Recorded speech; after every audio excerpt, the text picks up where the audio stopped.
The rapid pace of development in Jammu and Kashmir, with its budget more than double the bailout package this country sought from IMF, is a fact. But perhaps facts are lost on a country busy with propaganda. सवाल basically ये था कि पाकिस्तान के खिलाफ तो ये लोग जहर उगलते हैं, अपने इंतखाबात में भी जाहिर बात है इनका अगर मैं कोई चूरन मंजन बिकता ही इस बात पर है कि जितना ये पाकिस्तान के खिलाफ बात करते हैं उतना इनका वोटर अट्रैक्ट होता है। मुझे तो उनकी वोटर की साइकी भी आज तक समझ नहीं आई। कश्मीर का 14 बिलियन डॉलर, और आपके लिए इतला नर्ज है कि आप 3 बिलियन डॉलर के लिए IMF के सामने फ्लैट हो जाते हैं। दूसरी बात, कश्मीर पर जितना ये जुल्म बढ़ा देते हैं उतना ये अपना वोट बैंक मजबूत कर लेते हैं, ये भी एक हकीकत है। लेकिन अभी मेरा बेसिकली क्वेश्चन ये था कि अमित शाह अब यहाँ तक बात करने पर आ गया कि हम ये जो कश्मीर का मसला है इसको जड़ से उखाड़ फेंकेंगे, क्योंकि कांग्रेस ने एक उम्मीद की किरण बन के, अगर कांग्रेस सामने आई तो गलत नहीं होगा कि उन्होंने कहा जी 370 के हवाले से हम अपना किरदार अदा करेंगे, बहाली का वादा किया। UN के अंदर भरे मंच के अंदर एक बार फिर से भारत ने पाकिस्तान को जो है वो लताड़ने का काम पूरी तरीके से कर दिया है। UN के अंदर आज पूरी दुनिया देखती रही कि कैसे पाकिस्तान को बैश किया गया, बहुत ज़्यादा पाकिस्तान की धज्जियाँ उड़ाई गई सरेआम, और पाकिस्तानियों के पास जैसे कुछ कहने को नहीं। एक तो जो जयशंकर साहब जिस तरीके से स्टेटमेंट देते हैं और उनको देखा देखी जिस तरीके से उन्होंने बाकी हमारे डिप्लोमेट्स को, बाकी जो UN में हमारे बैठने रिप्रेजेंटेटिव हैं उन सबको जिस तरीके से नर्चर किया है, जिस तरीके से उनको ग्रूम किया है, उसका नतीजा देखने को मिलता है कि इस तरीके के तगड़े एकदम तहस नहस डिस्ट्रॉय कर दिया जाता है पाकिस्तान को अलग अलग ग्लोबल फोरम्स पर। अब ये चीज़ देखने वाली, अमित शाह जी के भी बयान आ रहे हैं कि हम जो है POK को ऐसा ऐसा, राजनाथ सिंह के बयान, मतलब हमने देखा भारतीय केंद्र जो है केंद्रीय सरकार उसकी तरफ से बहुत सारे मिनिस्टर्स के बयान आ रहे हैं POK के ऊपर, और जिस तरीके से इंडिया बैश भी कर रहा है, इंडिया जो है वो लॉबिंग भी कर रहा है। लग रहा है कि पाकिस्तान को खौफ बहुत हो गया, भले ही POK अभी शामिल हो रहा है कि नहीं वो अलग बात है, मगर पाकिस्तान के दिल में खौफ बहुत ज़्यादा बैठ गया है कि वो कभी भी हाथ से निकलने वाली गाड़ी है। Territories of Jammu and Kashmir and Ladakh were, are and will always be an integral and inalienable part of India, is a fact. Building on the successful foundation of the general elections in 2024, the first phase of legislative assembly elections in Jammu and Kashmir witnessed enthusiastic voting and a high voter turnout, is a fact. The rapid pace of development in Jammu and Kashmir, with its budget more than double the bailout package this country sought from IMF. सवाल basically ये था कि पाकिस्तान के खिलाफ तो ये लोग जहर उगलते हैं, अपने इंतखाबात में भी जाहिर बात है इनका अगर मैं कोई चूरन मंजन बिकता ही इस बात पर है कि जितना ये पाकिस्तान के खिलाफ बात करते हैं उतना इनका वोटर अट्रैक्ट होता है। मुझे तो उनकी वोटर की साइकी भी आज तक समझ नहीं आई।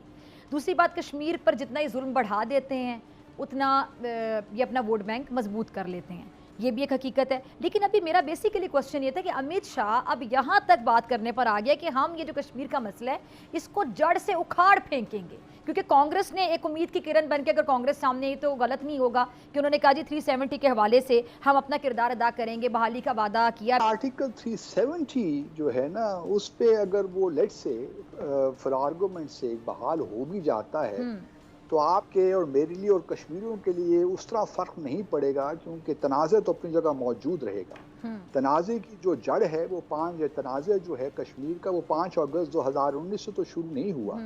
असल मामला देखिए 3 डिस्प्यूटेड टेरिटरी है, जी जी, वो तो रहेगी। UN सिक्योरिटी काउंसिल की करारदादें, जब तक कश्मीरियों को उनका हक खुदारादियत नहीं मिलेगा, बात जो है ना जो हमें खतरा होना चाहिए वो आर्टिकल 35A है, क्योंकि ये जो सब्जेक्ट लॉ था ना जम्मू और कश्मीर रियासत का 1927 का, पाकिस्तान और भारत की पैदाइश से पहले की बात मैं कर रहा हूँ, उस जमाने का ये सब्जेक्ट लॉ था जिसके तहत कोई भी नॉन कश्मीरी कश्मीर में आके सेटल नहीं हो सकता था। लेकिन जो आर्टिकल 35 को हटाया है भारत ने, वो डेमोग्राफिक चेंजेस पूरी लेकर आ रहा है इस रीजन में, क्योंकि अभी देखिए ना पिछले 5 सालों में भारत ने तकरीबन 30 से 40 लाख भारतीय शहरियों को डोमिसाइल दिए हैं कि आप जाकर सेटल हो।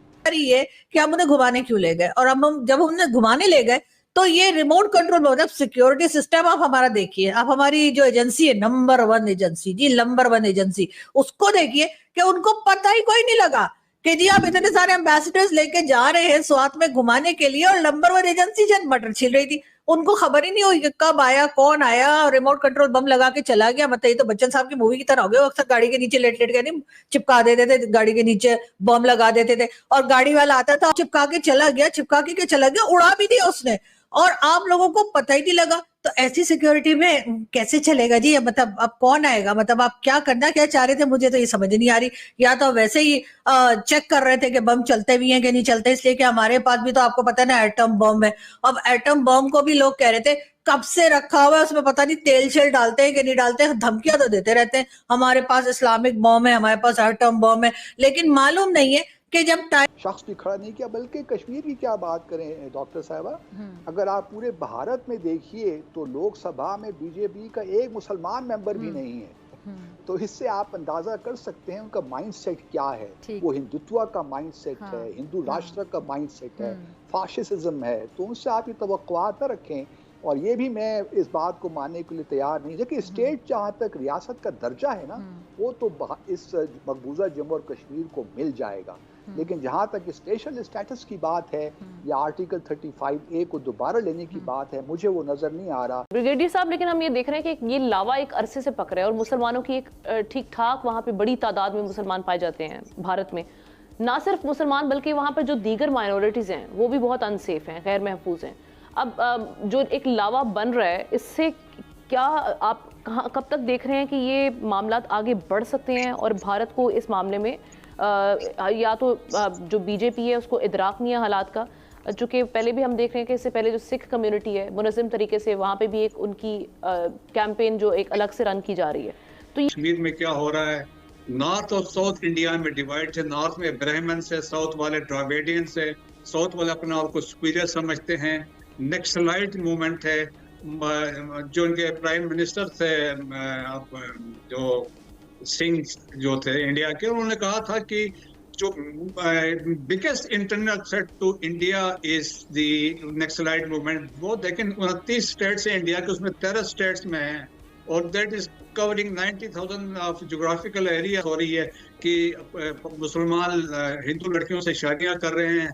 NRC देखे, नेशनल रजिस्टर ऑफ सिटीजन से आसाम के मुसलमानों के खिलाफ इंट्रोड्यूस करवाया कि वो साबित करें कि वो इंडिया में 1971 से पहले आए थे या बाद में आए थे।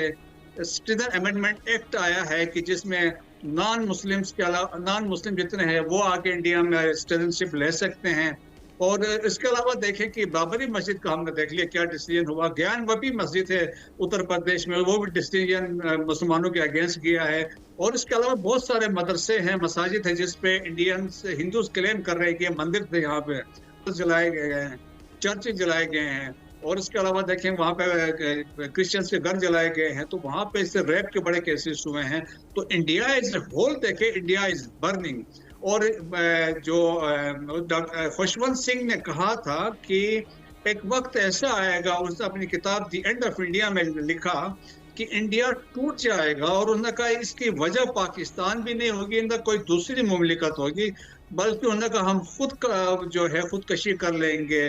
क्योंकि जिस तरीके से यहाँ पे उन्होंने कहा था हिंदुत्व फिलॉसफी या एक फंडामेंटल। पाकिस्तानी डरे हुए हैं, आज पाकिस्तानी दहशत में है, खौफ में है। और क्यों ना हो, उसके कारण कई सारे हैं। पहले आप देखो, कोई वेस्ट का लीडर हमारे यहाँ आता था, दिल्ली में आ रहा है, कभी ज़िंदगी में कश्मीर गया नहीं होगा, इंडिया के इस दौरे पर भी नहीं जा रहा है, बात करने आ रहा है किसी और टॉपिक पर, बात करने कोई और कुछ और फलाने चीज़ की बात हो रही, हो सकता है वही यहाँ पर जो है वो भारत से लाभ लेने के लिए आ रहा है। लेकिन अक्सर हम देखते थे कि जो फॉरेन प्रधानमंत्री या राष्ट्रपति आते थे अलग अलग वेस्ट के खासतौर पर, वो आकर के कश्मीर के मुद्दे की जरूर बात करते थे कि वी विल, हम इसका जो है समाधान निकालेंगे और ये और वो जिनकी ज़रूरत नहीं थी वो भी बोलते थे। तो ये चीज़ अब नहीं होती है। अब पाकिस्तान को पहले आप देखो, पहले पाकिस्तान को जो है वो साथ मिल जाता था, तो मुसलमानों के नाम पे हाय हाय इस्लाम करके ये मुस्लिम उम्मा का साथ ले लेते थे, हाय हाय एंटी इंडिया करके ये वेस्ट का और बाकी सब चाइना वाइना का साथ ले लेते थे।